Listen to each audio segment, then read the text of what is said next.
ভারত এবং বাংলাদেশের রাজনৈতিক সম্পর্ক এবং কূটনীতিক সম্পর্ক অথবা প্রতিবেশীর সম্পর্ক আজকে কোথায় গিয়ে দাঁড়িয়েছে এবং এটি কোন দিকে রওনা দিয়েছে সাম্প্রতিক প্রধানমন্ত্রী তারেক রহমানের প্রতিমন্ত্রী মর্যাদার উপদেষ্টা ডক্টর জাহিদকে দিল্লিতে ঢুকতে না দিয়ে ভারত কিন্তু তার একটা ইঙ্গিত দিয়ে দিলেন।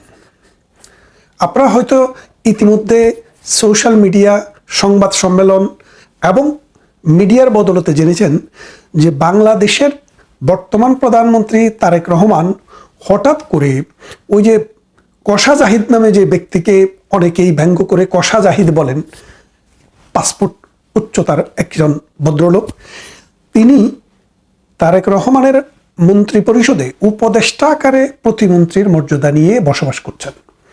তো এই জাহিদ সাহেব দিল্লিতে গিয়েছিলেন। দিল্লিতে যাওয়ার পর দিল্লির লোকেরা তাকে ইনভেস্টিগেশন করলো, ইনভেস্টিগেশন করে দিল্লিতে ঢুকতে না দিয়ে বাংলাদেশে ফেরত পাঠিয়ে দিয়েছেন। কেউ কেউ বলছেন বিচার বিশ্লেষণ করার পরে ওনাকে দিল্লিতে ঢোকার অনুমতি দেওয়া হয়েছিল, কিন্তু তিনি রাগ করে আর দিল্লিতে ঢুকেননি। কিন্তু ভাই, এই জানোয়াররা, এই জাহিদের মতো যে জানোয়ার, এই জানোয়ারগুলো বহন করে রেবিস ভাইরাস। এরা যদি কাউকে ছোবল দেয় তাহলে তাদের জলাতঙ্ক ভাইরাস হয়, জলাতঙ্ক হয়, কারণ এরা জলাতঙ্কের জীবাণু বহন করে। একটা প্রতিবেশী রাষ্ট্রের সাথে সুসম্পর্ক নষ্ট করার যে বিষ, এটা তাদের চুলের গোড়ায় গোড়ায়, চোখে, মুখে, নাকে, ভাষায়, চিন্তায়, মগজে এবং দিলে। সুতরাং এই রকম রেবিস ভাইরাসের জীবাণু বহনকারী ব্যক্তিদেরকে ভারতের মতো রাষ্ট্র সরাসরি ঢুকতে দিবে, এটা আশা করাটাই ভুল। খেয়াল করে দেখেন, এই জাহিদ 2024 আন্দোলনে মৌলবাদী শক্তি, জঙ্গিবাদী শক্তির পৃষ্ঠপোষক হিসাবে কাজ করেছে এবং ভারত বিরোধী যে ন্যারেশন, এই ন্যারেশনে হাওয়া দিয়েছে। কথায় কথায় বলতেন ঢাকা না দিল্লি, ঢাকা ঢাকা। হালা, তুই যদি ঢাকা না দিল্লি, ঢাকা ঢাকাই করবি, তাহলে দিল্লির পথে রওনা দিলি কোন আক্কেলে? এখন বিষয়টাকে আরো একটু গভীরভাবে দেখেন। গভীরভাবে কি, ইন্ডিয়া প্রথমে মনে করেছিল যে তারেক রহমান 17 বছর লন্ডনে ছিলেন, প্রবাসী জীবন, গ্রেনেড হামলা মামলা, 10টা অস্ত্র মামলা, এইরকম একাধিক মামলায় তার কনভিকশন হয়েছিল। এই কনভিকশনগুলো উঠে গেল তিনি যখন এই মৌলবাদী জঙ্গি গোষ্ঠী যখন ক্ষমতায় আসলো তখন। এখন তিনি বাংলাদেশের প্রধানমন্ত্রী। এই প্রধানমন্ত্রী হতে গিয়ে যে নির্বাচনটি হয়েছে, এই নির্বাচনটি কিন্তু একটি মেকানিক্যাল নির্বাচন। এই নির্বাচনে জামায়াতে ইসলামের সাথে বিএনপির যে সমঝোতাটি হয়, সেই সমঝোতার মূল কথা ছিল যে কলকাতার সাথে ভারতের যে সীমান্ত, এই সীমান্ত জামায়াতের হাতে ছেড়ে দিতে হবে। এই কথাটি কিন্তু একটু টেকনিক্যালি খেয়াল করে দেখেন যে বাংলাদেশের সুন্দরবন থেকে ওই সিলেটের তামাবিল সীমান্ত পর্যন্ত টানা আমাদের যে সীমারেখা ভারতের সাথে, সেই ভারতের সীমান্তবর্তী অঞ্চলে 90% সিট জামায়াতে ইসলাম পেয়েছে এবং আমাদের 14 গ্রাম দিয়ে যে সীমান্ত, সেটিও জামায়াতে ইসলাম পেয়েছে। খেয়াল করে দেখেন, ভারতের সীমান্ত অঞ্চল জামাতকে টেকনিক্যালি দিয়ে দেওয়ার মানেটা কি? ভারত সরকার কিন্তু প্রথম দিকে সেটা একটু বুঝতে বিলম্ব করেছে, কিন্তু এখন ভারতের কাছে ইনফরমেশন চলে গেছে, ভারতের কাছে অ্যানালাইসিস চলে গেছে যে পাকিস্তানের যে জঙ্গি গোষ্ঠী, এই জঙ্গি গোষ্ঠীকে দিয়ে ভারতের এই সীমান্তবর্তী অঞ্চলকে যদি অশান্ত করতে হয়, তাহলে সেখানে মৌলবাদের চাষ করতে হবে। এই মৌলবাদীদের চাষবাস করে এই সীমান্তবর্তী অঞ্চলে পাকিস্তান, আফগানিস্তান এবং পৃথিবীর যত জঙ্গি আছে, মুসলিম জঙ্গি, এই জঙ্গিদেরকে এখানে আনি বসবাস করতে হবে। কেন আমি বলছি আপনারা খেয়াল করেন। আমি কিন্তু চট্টগ্রাম বিশ্ববিদ্যালয়ের ছাত্র ছিলাম। তো এই চট্টগ্রাম বিশ্ববিদ্যালয়ে শিবির দখল করার আগে জোবরা নামে যে গ্রাম আছে, 2 নম্বর গেইটে যে গ্রাম আছে, আশেপাশের অঞ্চলে শিবিরের লোকেরা বাংলাদেশের বিভিন্ন অঞ্চল থেকে এসে এসে ওখানে বিয়ে করত, বিয়ে করে ওখানে সংসার করত। এই সংসার করে আস্তে আস্তে আস্তে আস্তে এখানে জায়গা করে এই বিশ্ববিদ্যালয়টি তারা দখল নিয়েছিল।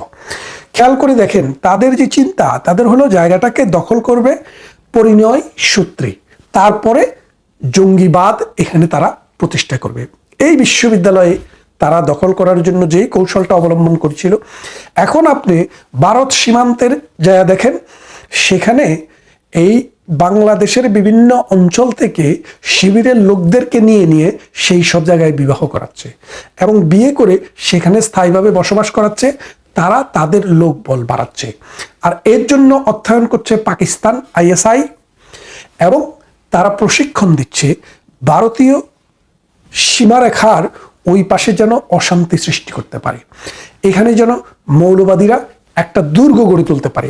আর তারেক রহমানও চিন্তা করলেন, আমরা যেহেতু বড় দল এবং দীর্ঘ কয়েকবার ক্ষমতায় ছিলাম, আমরা সেই দায়িত্বটা না নেই, আমাদের যে দোসর তাদের হাতে সেই দায়িত্বটা ছেড়ে দিই, এবং তিনি সেটাকে ফ্যাসিলিটেট করছেন। আপনি হিসাবটা একটু মিলিয়ে দেখেন, তারেক রহমান যখন 2001 থেকে 4 সালের মধ্যে ক্ষমতায়, তখন শিল্প এবং বাণিজ্য মন্ত্রণালয়ের দায়িত্ব দিয়েছিলেন মতিউর রহমান নিজামকে, শিল্প মন্ত্রণালয়ের। এই শিল্প মন্ত্রণালয় যেটি হচ্ছে CFL, অর্থাৎ কর্ণফুলী সার কারখানার যেটি, এটার দায়িত্ব ছিল শিল্প মন্ত্রণালয়ের অধীনে। এবং পাকিস্তান থেকে জাহাজে করে যে 10টা অস্ত্র এসেছিল, এই অস্ত্রটি খালাস হয়েছিল কিন্তু এই ইউরিয়া ফার্টিলাইজার সার কারখানা যেখানে, সেখান দিয়ে।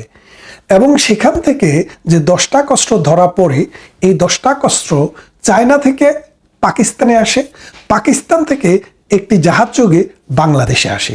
তখন মতিউর রহমান নিজামী তত্ত্বাবধানে এই 10টা অস্ত্র খালাস হয়, এবং দুর্ভাগ্যজনকভাবে সেই অস্ত্রটি বাংলাদেশে একটা কাউন্টার ইউনিটের মাধ্যমে জনগণের সম্মুখে চলে আসে।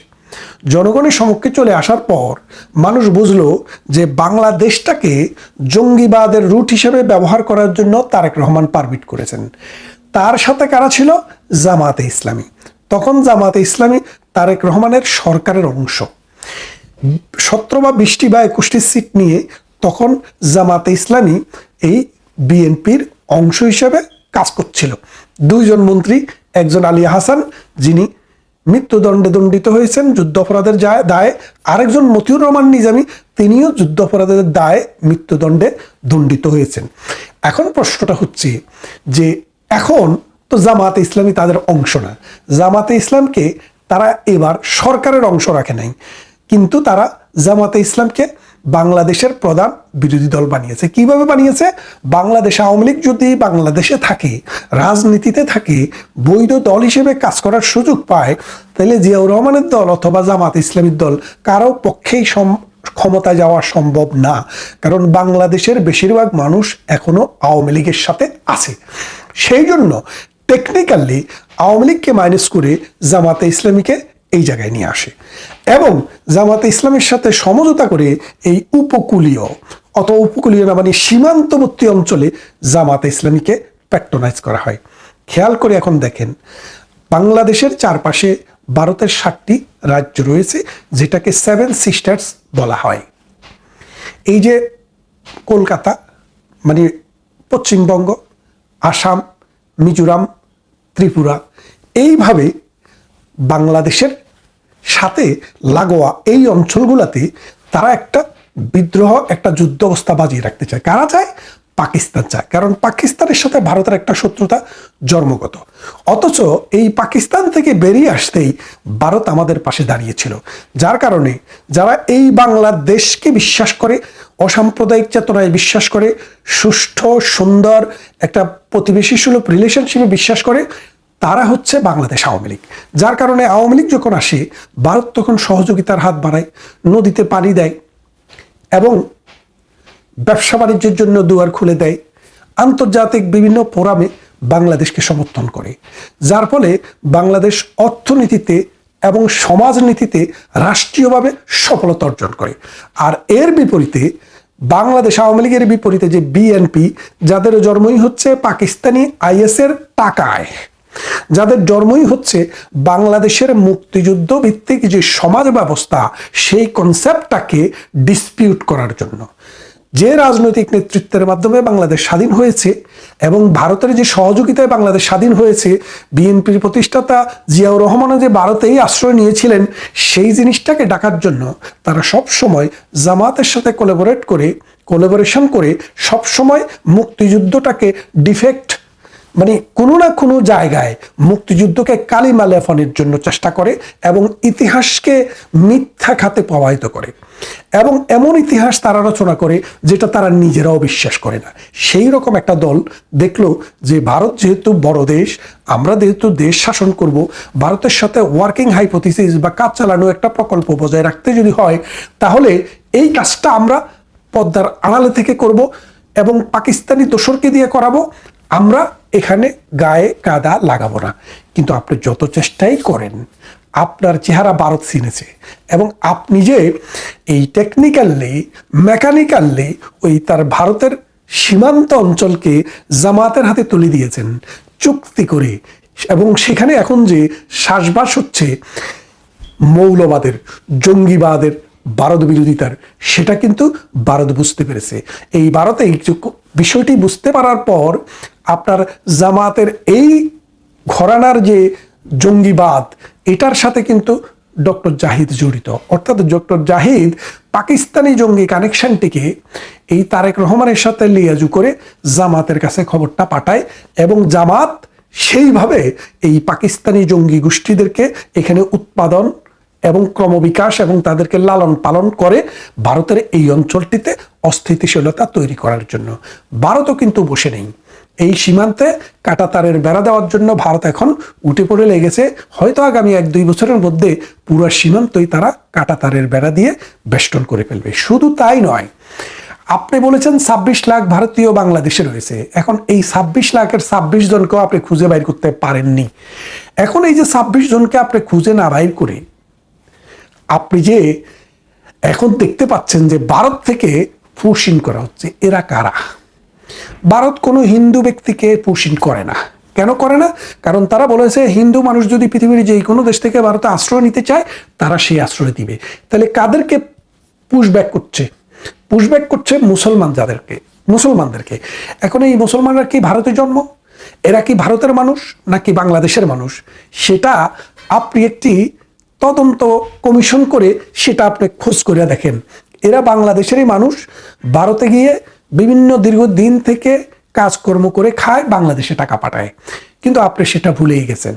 লক্ষ লক্ষ সীমান্তের এই পারের বাঙালি ওই পারে গিয়ে ব্যবসা বাণিজ্য চাকরি করে, সেটা আপনারা জানেন না। তাদের কোনো ভিসাও লাগে না, পাসপোর্টও লাগে না, তারা বর্ডার ক্রস করে যায়। তো এখন ভারত বুঝতে পেরেছে যে এই যেহেতু জঙ্গি উৎপাদন হচ্ছে, যেহেতু তারেক রহমান এই জঙ্গিবাদী গোষ্ঠীকে তার সীমান্তটা লিজ দিয়ে দিয়েছে, এখন ভারতকে কষাস হতে হবে। কে যে সন্ত্রাসী, কে যে মৌলবাদী গোষ্ঠীর এজেন্ট, কেউ যে পাকিস্তানের এজেন্ট, সেটা তো চেহারা দেখে বোঝা যায় না। এই কষা জাহিদকে দেখা, এই নাস্তিক কষা জাহিদকে দেখে কি আপনারা কোনোদিন বুঝতে পেরেছিলেন সেও পাকিস্তানের গুপ্তচর ভিত্তি করবে? এই পাকিস্তানের গুপ্তচর ভিত্তি করার কারণেই এই কষা জাহিদকে ভারত ফিরিয়ে দিয়েছে এবং তারেক রহমানকে একটি মেসেজ দিয়েছে যে তারেক সাহেব, আপনাকে গণার টাইম ভারতের নাই। ভারত অনেক উদারতা দেখিয়েছে। তারেকের মা যখন মারা যায় তখন কিন্তু ভারত শোক বার্তা দিয়েছে, ভারতের মন্ত্রী এসেছে এবং তারা একটা সুষ্ঠু, সুন্দর, সৎ প্রতিবেশী সুলভ, বন্ধুত্বপূর্ণ প্রতিবেশী সুলভ আচরণের জন্য একটি সুযোগও দিয়েছে।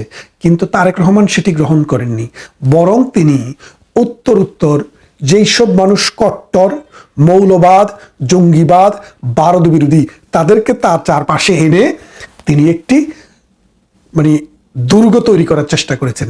ভারত সেই শব্দটি বুঝতে পেরেছে, ভারত সেই বিষয়টিকে আমলে নিয়েছে। এটা সবে শুরু, শেষ আরো অনেক পরে হবে।